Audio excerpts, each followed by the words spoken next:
ಎಲ್ಲ ನನ್ನ ವಿದ್ಯಾರ್ಥಿ ಮಿತ್ರರಿಗೆ ನಮಸ್ಕಾರ. ಎಲ್ರಿಗೂ ರವಿಕಾಂತ್ ಸೈನ್ಸ್ ಯೂಟ್ಯೂಬ್ ಚಾನಲ್ಗೆ ಹಾರ್ಟ್ಲಿ ವೆಲ್ಕಮ್. ಮೊದಲನೇ ಸಲ ಕ್ಲಾಸ್ ಕೇಳ್ತಿರೋರು ಈ ಕೂಡಲೇ ಚಾನಲ್ಗೆ ಸಬ್ಸ್ಕ್ರೈಬ್ ಮಾಡ್ಕೊಳ್ಳಿ. ಡಿಸ್ಕ್ರಿಪ್ಷನ್ ಅಲ್ಲಿ R K science app link ಇದೆ, ಮರಿದಲ್ಲೇ ಪರ್ಚೇಸ್ ಮಾಡ್ಕೊಳ್ಳಿ. ಸೊ ಇನ್ಸ್ಟಾಲ್ ಮಾಡ್ಕೊಳ್ಳಿ. ಸೊ ನಿಮಗೆ ಯಾರು ರೆಫರೆನ್ಸಿಗೆ ಬುಕ್ಸ್ ನೋಡ್ತಾ ಇದ್ರೆ ಮರಿದಲ್ಲೇ ಏನು ಮಾಡ್ಕೊಳ್ಳಿ, ಆರ್ ಕೆ ಸೈನ್ಸ್ ಟೆಕ್ಸ್ಟ್ ಬುಕ್ಕನ್ನು ಪರ್ಚೇಸ್ ಮಾಡ್ಕೊಳ್ಳಿ. ಸೊ ನಮಗೆ ಡಿಸ್ಕ್ರಿಪ್ಷನ್ ಅಲ್ಲಿ ಲಿಂಕ್ ಇದೆಯಲ್ಲ, ಕಂಪ್ಲೀಟ್ ಬುಕ್ನ ನಾನು ಆ್ಯಪಲ್ಲಿ ಎಕ್ಸ್ಪ್ಲನೇಷನ್ ಕೊಟ್ಟಿದ್ದೀನಿ. ಸೊ ಮರಿದಲ್ಲೇ ಏನು ಮಾಡಿ, ಕೋರ್ಸ್ ಪರ್ಚೇಸ್ ಮಾಡ್ಕೊಳ್ಳಿ. ಇನ್ ಕೇಸ್ ಬುಕ್ಸ್ ತಗೊಳ್ಳೋರು ನಾನು ಇದೇ ನಂಬರ್ ಕಾಂಟ್ಯಾಕ್ಟ್ ಮಾಡ್ಬಿಟ್ಟು ಟೆಕ್ಸ್ಟ್ ಬುಕ್ನ ನೋಡ್ಕೊಳ್ಳಿ. ಆಯ್ತಾ? ಇವತ್ತಿನ ಸೆಷನ್ ಅಲ್ಲಿ ಜನವರಿ 9ನೇ ತಾರೀಕು ವಿಒ ವೆಟರ್ನರಿ ಆಫೀಸರ್ ಎಕ್ಸಾಮ್ ಆಗಿದೆ. ಸೊ ಕ್ವಶನ್ ಪೇಪರ್ನ ಟೈಮ್ ಸಾಕಾಗಿರ್ಲಿಲ್ಲ, ಸೊ ಅದಕ್ಕೆ ಸ್ವಲ್ಪ ಇವತ್ತು ಮಾಡ್ತಾ ಇದ್ದೀನಿ. ಸೊ ಇವತ್ತು ನೋಡೋಣ. ಸೊ 74ನೇ ಕ್ವಶನ್ಸ್ ಇಂದ ಸೈನ್ಸ್ ಇದೆ, ಕಡಿಮೆ ಕ್ವಶನ್ಸ್ ಇದೆ ಸೈನ್ಸ್, ಜಾಸ್ತಿ ಏನಿಲ್ಲ. ಸೊ ಅದೆಲ್ಲ ಕ್ವಶನ್ಸ್ ನ ಈಗ ಸಾಲ್ವ್ ಮಾಡೋಣ. ನೋಡಿ, 74ನೇ ಸೈನ್ಸ್ ಇದೆ. ಪರಿಸರ ಪಿರಮಿಡ್ಗಳು ಡ್ಯಾಶ್ ತಲೆ ಕೆಳಗಾಗಿರ್ತವೆ ಅಂತ ಹೇಳಿದೆ. ನೋಡಿ, ಒಂದು ಪಿರಮಿಡ್ ತಲೆ ಕೆಳಗಾಗಿರ್ತಿದೆ, ಪಿರಮಿಡ್ ತಲೆ ಕೆಳಗಾಗಿ ಬರ್ತಾ ಇದೆ ಅಂತ ಕೇಳಿದ್ರೆ, ಸೊ ಅದೇನಾಗ್ತಾ ಇದೆ ನೋಡ್ದಂಗೆ ಪ್ರೊಡ್ಯೂಸರ್ಸು ಕಡಿಮೆ ಇದ್ದಾರೆ, ನೆಕ್ಸ್ಟ್ ಕನ್ಸ್ಯೂಮರ್ಸು ಜಾಸ್ತಿ ಆಗ್ತಾ ಇದ್ದಾರೆ ಅಂತ ಅರ್ಥ. ಹೌದಾ? ಸೊ ಅಕಾರ್ಡಿಂಗ್ ಟು ಬಯೋಮಾಸ್ ಅಂತ ಬಂದಾಗ ಈ ಕ್ವಶನ್ಸ್ ನೋಡೋದಾದ್ರೆ, ನೋಡಿ ಇಲ್ಲಿ ಕ್ವಶನ್ ನೋಡಿ, ಉತ್ಪಾದಕರ ಜೀವರಾಶಿ ಸತತ ಗ್ರಾಹಕರಿಗಿಂತ ಕಡಿಮೆ ಆದಾಗ, ನೋಡಿ ಗ್ರಾಹಕರ ಅಂತ ಹೇಳಿದ್ರೆ ಕನ್ಸ್ಯೂಮರ್ಸ್ ಗಿಂತ ಉತ್ಪಾದಕರು ಕಡಿಮೆ ಆದಾಗ ಏನಾಗಿರ್ತದೆ, ಸೊ ಈ ತರ ತಲೆ ಕೆಳಗೆ ಬರುತ್ತೆ. ಫಸ್ಟ್ ಸ್ಟೇಟ್ಮೆಂಟ್ ರೈಟ್ ಇದೆ. ಸೆಕೆಂಡ್ ಸ್ಟೇಟ್ಮೆಂಟ್ ನೋಡಿ, number of producers become lesser then the successive consumers, ಉತ್ಪಾದಕರ ಸಂಖ್ಯೆ ಗ್ರಾಹಕರಿಗಿಂತ ಕಡಿಮೆ ಆದಾಗ. ಸೊ ನೋಡಿ, ಪ್ರೊಡ್ಯೂಸರ್ಸ್ ಯಾವ ಕಡಿಮೆ ಇರ್ತಾರಲ್ಲ ಅವಾಗ ಏನಾಗಿರುತ್ತೆ, ಪಿರಮಿಡ್ ತಲೆ ಕೆಳಗಾಗಿ ಬರುತ್ತೆ. ಸೊ ಇಲ್ಲಿರೋ ತರ ಇವು ನಿಮ್ಗೆ EVS ನೋಟ್ಸ್, ಇದು ಕೋರ್ಸ್ ಇದೆ, ಆಪಲ್ ಕೋರ್ಸ್ ಇದೆ, ಅವಾಗ್ಲೂ ಹೇಳಿದೆ ಇದನ್ನ. ಸೊ ಇದಕ್ಕೆ ಆನ್ಸರ್ ಬಂದು 1 ಮತ್ತು 2 ರೈಟ್ ಇದೆ. ಸೊ ಹಂಗಾಗಿ ಆಪ್ಷನ್ 3 1 and 3 ರೈಟ್ ಅಂತ ಏನ್ ಮಾಡ್ತೀವಿ, ಕರಿತೀವಿ. ಆಯ್ತಾ? 74ನೇ ನೋಡಿ, ಮ್ಯಾನ್ ಮೇಡ್ ಮಾನವ ನಿರ್ಮಿತ ಧಾನ್ಯ ಟ್ರಿಟೇಕಲ್ ಅನ್ನು ಡ್ಯಾಶ್ ಅನ್ನು ಕಸಿ ಮಾಡುವ ಮೂಲಕ ಉತ್ಪಾದಿಸಲಾಗ್ತದೆ ಅಂತ ಹೇಳಿದೆ. ಸರಿನಾ? ಸೊ ಟ್ರಿಟ್ಯಾಕಲ್, ಸರಿನಾ? ಸೊ ಇದು ಆನ್ಸರ್ ಬಂದ್ಬಿಟ್ಟು ಗೋಧಿ ಮತ್ತೆ ರೈ ಅಂತ ಏನ್ ಮಾಡ್ತೀವಿ, ಕರಿತೀವಿ. ಗೋಧಿ ಮತ್ತೆ ರೈ ಅಂತ ಹೇಳ್ತೀವಿ. ಸೊ ಏನ್ ಗೋಧಿ ಮತ್ತೆ ರೈ ಅಂತ ಹೇಳಿದ್ರೇನು, ಒಂದು ವೀಟ್, ಹೌದಾ? ಒಂದಿಲ್ ಏನಾಗಿದೆ, ವೀಟ್ ಅಂತಿದೆ. ವೀಟ್ಗೆ ನಾವೇನಂತ ಕರಿತೀವಿ, ಟ್ರೈಟಿಕಮ್ ಅಂತ ಹೇಳ್ತೀವಿ. ಕರೆಕ್ಟಾ? ಸೊ ವೀಟ್ಗೆ ನಾವು ಟ್ರೈಟಿಕಮ್ ಅಂತ ಹೇಳಿ ಕರಿತೀವಿ. ಸೊ ಅದು ಸೈಂಟಿಫಿಕ್ ನೇಮ್ ಹಂಗೆ ಬರುತ್ತೆ. ಅದು ವೀಟ್ಗೆ ನಾವ್ ಹೇಳ್ತಕ್ಕಂಥದ್ದು ಟ್ರೈಟಿಕಮ್ ಅಂತ ಕರಿತೀವಿ. ಹೌದಾ? ಇನ್ನೊಂದು ರೈ ಅಂತ ಬರುತ್ತೆ, ಇದು ಮ್ಯಾನ್ ಮೇಡ್ ಇವೆರಡುನು, ಸರಿನಾ? ಟ್ರೈಟಿಕಲ್ ಅಂತ ಕರಿತೀವಿ. ಸೊ ಮತ್ತೊಂದು ರೈ ಅಂತ ಬರುತ್ತೆ. ಸೊ ಇದಕ್ಕೆ ನಾವು ಸೈಂಟಿಫಿಕ್ ಆಗಿ ಸಿಕಾಲೆ ಅಂತ ಹೇಳ್ಬಿಟ್ಟು ಹೇಳ್ತೀವಿ. ಸರಿನಾ? ಸೊ ಇದು ನಮಗೆ ಎಂತಕ್ಕೆ ಹೆಲ್ಪ್ ಮಾಡತ್ತಪ್ಪ ಅಂತ ಕೇಳಿದ್ರೆ, ಜಾಸ್ತಿ ಇಳುವರಿ ತಗೊಳ್ಳೋದಿಕ್ಕೆ, ಹೈ ಈಲ್ಡ್ ಪರ್ಪಸ್ ಏನ್ ಮಾಡುತ್ತೆ, ಈ ವೀಟ್ ಸಹಾಯ ಮಾಡುತ್ತೆ. ಇದು ನಮಗೆ ಡಿಸೀಸ್ ರೆಸಿಸ್ಟೆನ್ಸ್ ಆಗಿ, ಸರಿನಾ? ಡಿಸೀಸ್ ರೆಸಿಸ್ಟೆನ್ಸ್ ಅಂತ ಕೇಳಿದ್ರೆ ರೋಗಕಾರಕಗಳ ವಿರುದ್ಧ ಹೋರಾಡೋದಕ್ಕೆ ಅಥವಾ ರೋಗ ಬರ್ದೇ ಇರೋ ತರ ಇದು ನಮ್ಗೆ ಸಹಾಯ ಮಾಡುತ್ತೆ. ಸರಿನಾ? ಇವೆರಡನ್ನು ಒಟ್ಟಾರೆಯಾಗಿ ನಾವೇನಂತ ಹೇಳ್ತೀವಿ, ಟ್ರಿಟಿಕಲ್ ಅಂತಾನೆ ಕರ್ಕೊಳ್ಳೋದು. ಸೊ ಟ್ರೈಟಿಕಮ್, ಸರಿನಾ? ವೀಟ್ ಅಂತ ಕೇಳಿದ್ರೆ ಟ್ರಿಟಿಕಲ್ ಅಲ್ಲ, ಸಾರಿ, ಟ್ರೈಟಿಕಮ್ ಅಂತ ಹೇಳ್ತೀವಿ. ಟ್ರೈಟಿಕಮ್, ಸಿಯಾಕಲ್ಲು, ಸೊ ಇವೆರಡನ್ನು ಒಟ್ಟಾರೆಯಾಗಿ ನಾವೇನಂತ ಹೇಳ್ತೀವಿ, ಟ್ರಿಟಿಕಲ್ ಅಂತ ಹೇಳ್ತೀವಿ. ಸೊ ಅದೇ ಕ್ವಶನ್ ಕೇಳಿರೋದು, ಮಾನವ ನಿರ್ಮಿತ ಧಾನ್ಯ ಟ್ರಿಟೇಕಲ್ ಅನ್ನು ಡ್ಯಾಶ್ ಕಸಿ ಮಾಡೋದ್ರ ಮೂಲಕ ಉತ್ಪಾದಿಸ್ತಾರೆ. ಒಂದು ಗೋಧಿ, ಟ್ರಿಟಿಕಮು, ರೈ, ಸಿಕಾಲೆ ಅಂತ ಹೇಳ್ಬಿಟ್ಟು, ಸೊ ಇವೆರಡನ್ನ ಕ್ರಾಸ್ ಮಾಡ್ಬಿಟ್ಟು ನಾವು ತಗೋತೀವಿ. ಸೊ ಅದನ್ನೇ ನಾವು ಈ ಒಂದು ಟ್ರಿಟಿಕಲ್ ಅಂತ ಹೇಳ್ಬಿಟ್ಟು ನಾವ್ ಹೇಳೋದು. ಸೊ ನಿಮ್ಗೆ ಅಲ್ಲೇ ಕ್ವಶನ್ಸ್ ಅಲ್ಲಿರೋದು ನೀವು ನೋಡ್ತಾ ಇರ್ಬೋದು, ಒಂದು ಇಳುವರಿ ಜಾಸ್ತಿ ಮಾಡೋದಕ್ಕೆ ಡಿಸೀಸ್ ರೆಸಿಸ್ಟೆನ್ಸ್ ಆಗಿ ಹೆಲ್ಪ್ ಮಾಡುತ್ತೆ. ಆನ್ಸರ್ ಬಂದದು ಎರಡನೇದಾಗತ್ತದು. ಸರಿನಾ? 75 ಆಯ್ತು. 76ನೇದು ನೋಡಿ, enzymes that catalyses carbon dioxide fixation in C4 plants. C4 plant ಸಸ್ಯಗಳಲ್ಲಿ ಕಾರ್ಬನ್ ಡೈಆಕ್ಸೈಡ್ ಸ್ಥಿರೀಕರಣವನ್ನ ವೇಗವರ್ಧಿಸುವ ಕಿಣ್ವ ಅಂತ ಕೇಳಿದ್ರೆ, ಸೊ ಅದು PP ಕಾರ್ಬಾಕ್ಸಿಲೇಸ್ ಅಂತ ಹೇಳ್ತೀವಿ. ಸರಿನಾ? ಇಲ್ಲಿ C3C4 ಅಂತ ಬಂತು. ಸರಿನಾ? ನೋಡಿ, C3 ಪ್ಲಾಂಟ್ಸ್ ಬೇರೆ, C4 ಬೇರೆ. C3 ಪ್ಲಾಂಟ್ಸ್ ಅಂದ್ರೆ ಯಾವಪ್ಪ ಅಂತ ಕೇಳಿದ್ರೆ, ಈ ಅಕ್ಕಿ ಆಗಿರ್ಬೋದು ಅಥವಾ ಮೇಜ್ ಆಗಿರ್ಬೋದು, ಇವನ್ನೆಲ್ಲ ನಾವು C3 ಪ್ಲಾಂಟ್ಸ್ ಅಂತ ಕರಿತೀವಿ. C4 ಅಂತ ಕೇಳಿದ್ರೆ, ಸಾರಿ ಮೇಜ್ ಅಲ್ಲ, ವೀಟ್, ಗೋಧಿ. ಸೊ ಇವನ್ನ ನಾವು ವೀಟ್ ಆಗಿರ್ಬೋದು, ಗೋಧಿ ಆಗಿರ್ಬೋದು, ರೈಸು C3 ಅಂತ ಕರಿತೀವಿ. C4 ಅಂತ ಕೊಟ್ರೆ ಮೇಜ್ ಆಗಿರ್ಬೋದು ಅಥವಾ ಕಬ್ಬು, ಶುಗರ್ ಕೇನ್ ಆಗಿರ್ಬೋದು, ಇವನ್ನೆಲ್ಲ ನಾವೇನಂತ ಹೇಳ್ತೀವಿ, C4 ಪ್ಲಾಂಟ್ಸ್ ಅಂತ ಕರಿತೀವಿ. ಸೊ ಅಲ್ಲಿ ಒಂದು ವರ್ಡ್ ನೀವು ನೋಡ್ತಾ ಇರ್ಬೋದು, ಕಾರ್ಬನ್ ಡೈಆಕ್ಸೈಡ್ ಫಿಕ್ಸೇಷನ್ಸ್ ಅಂತ ಹೇಳಿ ಒಂದು ವರ್ಡ್ ಇದೆ ಅಲ್ಲಿ. ಇದೆಯಾ? ಅಲ್ಲಿ ನಿಮ್ಗೊಂದು ವರ್ಡ್ ಕಾರ್ಬನ್ ಡೈಆಕ್ಸೈಡ್ ಫಿಕ್ಸೇಷನ್ಸ್ ಅಂತ ಹೇಳ್ಬಿಟ್ಟು ಒಂದು ವರ್ಡ್ ಇದೆ.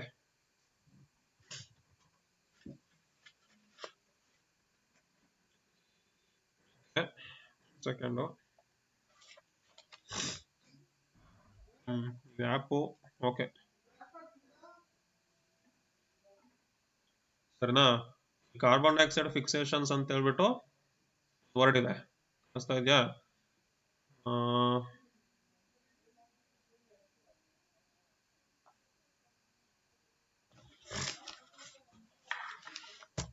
ನೋಡಿ ಇಲ್ಲಿ ಒಂದು ಕಾರ್ಬನ್ ಡೈಆಕ್ಸೈಡ್ ಫಿಕ್ಸೇಷನ್ಸ್ ಅಂತ ಇದೆಯಲ್ಲ.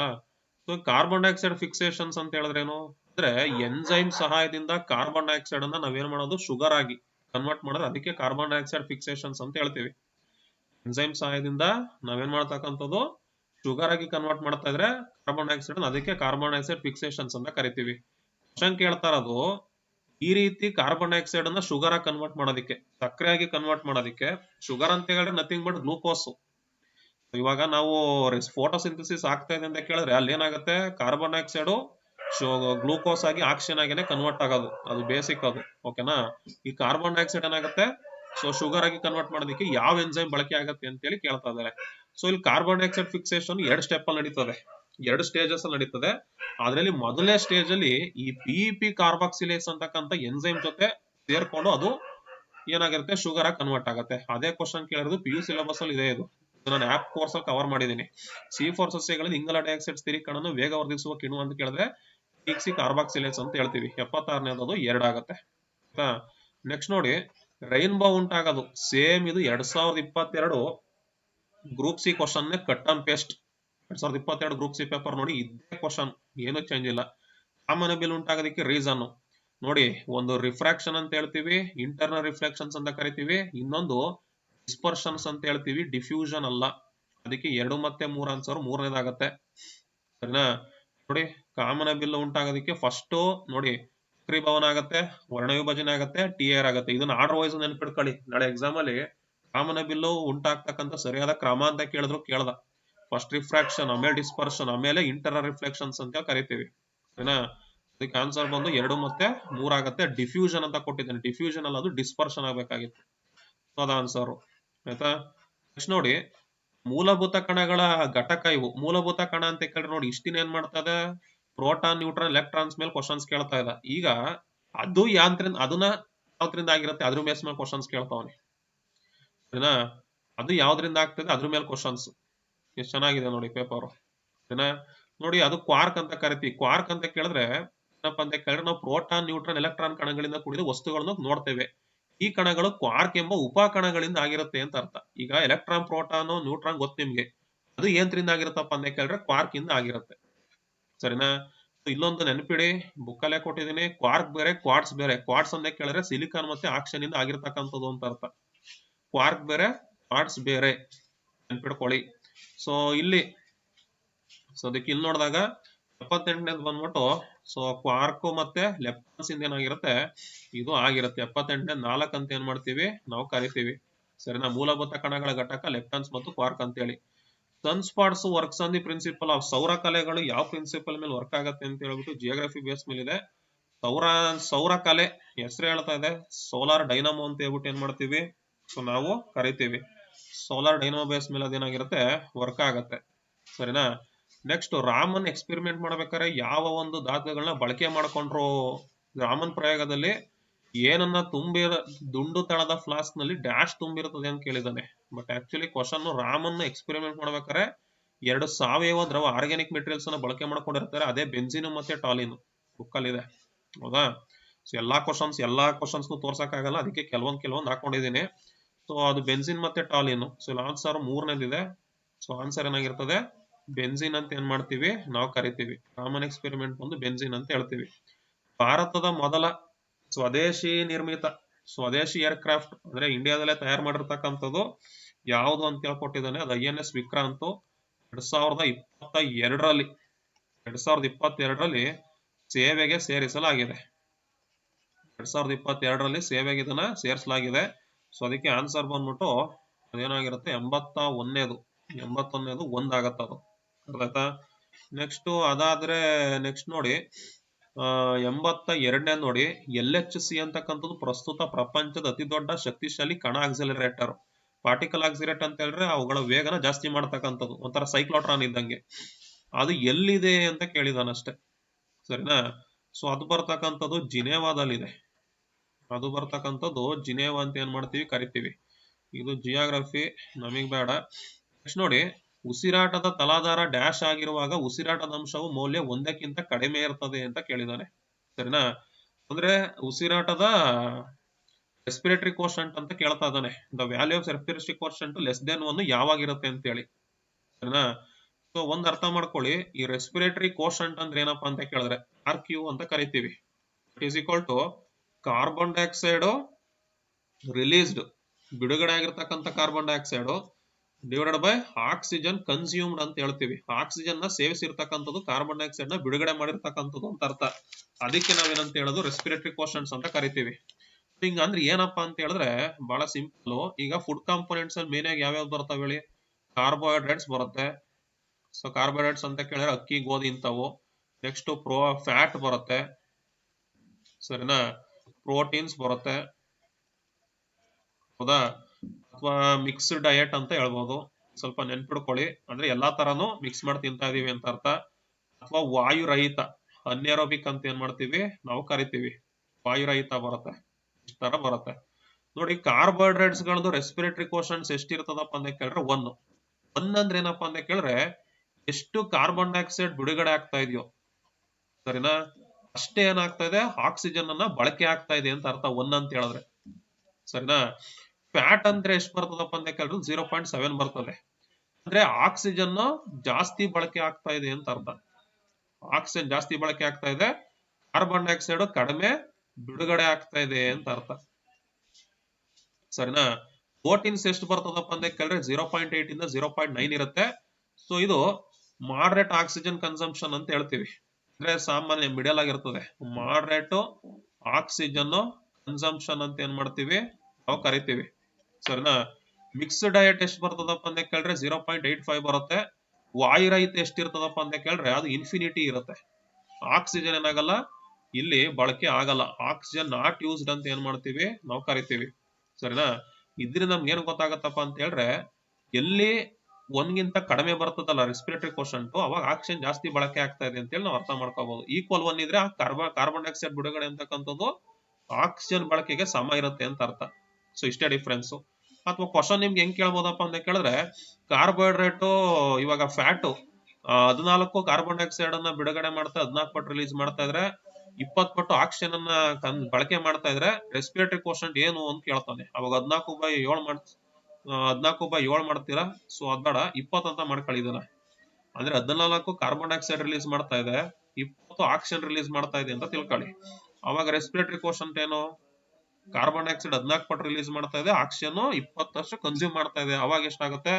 0.7 ಅಂತ ಹೇಳಿ ಅನ್ಕೋಬಹುದು, ಹೌದಾ. ಸೊ ಇಷ್ಟೇ ಈ ತರ. ಸೊ ಇಲ್ಲಿ ಕ್ವಶನ್ ಕೇಳಿರೋದೇನು? ಉಸಿರಾಟದ ತಲಾಧಾರಗಳು ಡ್ಯಾಶ್ ಆಗಿರುವಾಗ 1ಕ್ಕಿಂತ ಕಡಿಮೆ ಇರ್ತದೆ ಅಂತಿದೆ. 1ಕ್ಕಿಂತ ಕಡಿಮೆ ಇರೋದು ಯಾವ್ದ್ರಲ್ಲಿ, ಸರಿನಾ.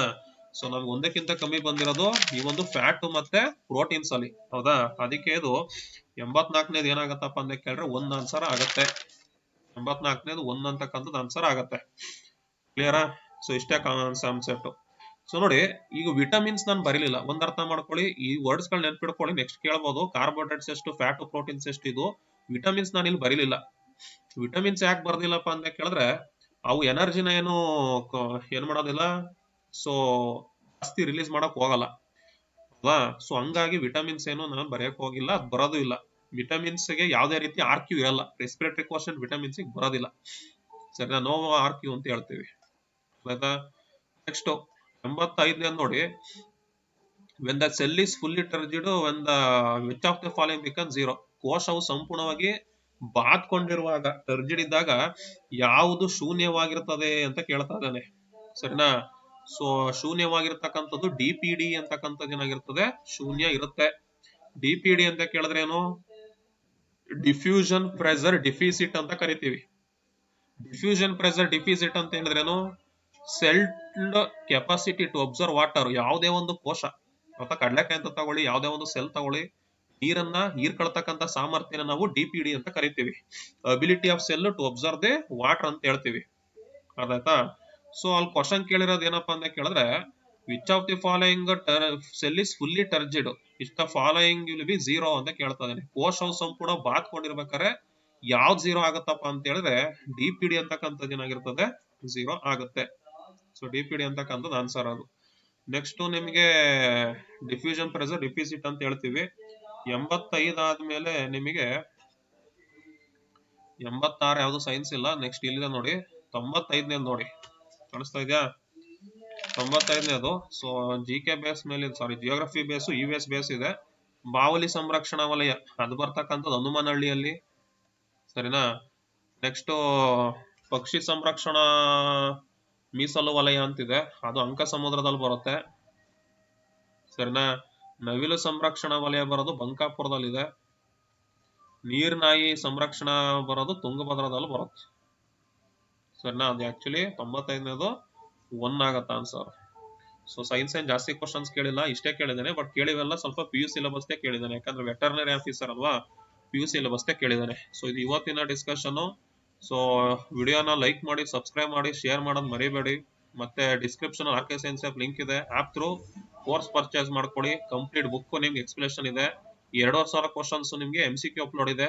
ಪ್ರತಿಯೊಬ್ರು ಏನ್ ಮಾಡ್ಕೊಳ್ಳಿ, ಟೆಸ್ಟ್ ಸೀರೀಸ್ ಸಿಗುತ್ತೆ, ಟೆಸ್ಟ್ ಸೀರೀಸ್ ಪರ್ಚೇಸ್ ಮಾಡ್ಕೊಂಡು ಬರ್ಕೊಂಡ್ರೆ ಸಾಕು, ನಿಮ್ಗೆ ಎಲ್ಲಾ ಕ್ವಶನ್ಸ್ ಕವರೇಜ್ ಆಗುತ್ತೆ. ಸೊ ಇದು ಇವತ್ತಿನ ಕ್ಲಾಸು. ನೆಕ್ಸ್ಟ್ ಕ್ಲಾಸ್ ಕಂಟಿನ್ಯೂ ಮಾಡೋಣ. Thank you everybody, thank you. ವಿಡಿಯೋನ ಲೈಕ್ ಮಾಡಿ, ಸಬ್ಸ್ಕ್ರೈಬ್ ಮಾಡಿ, ಶೇರ್ ಮಾಡಿ. ನಮಸ್ಕಾರ.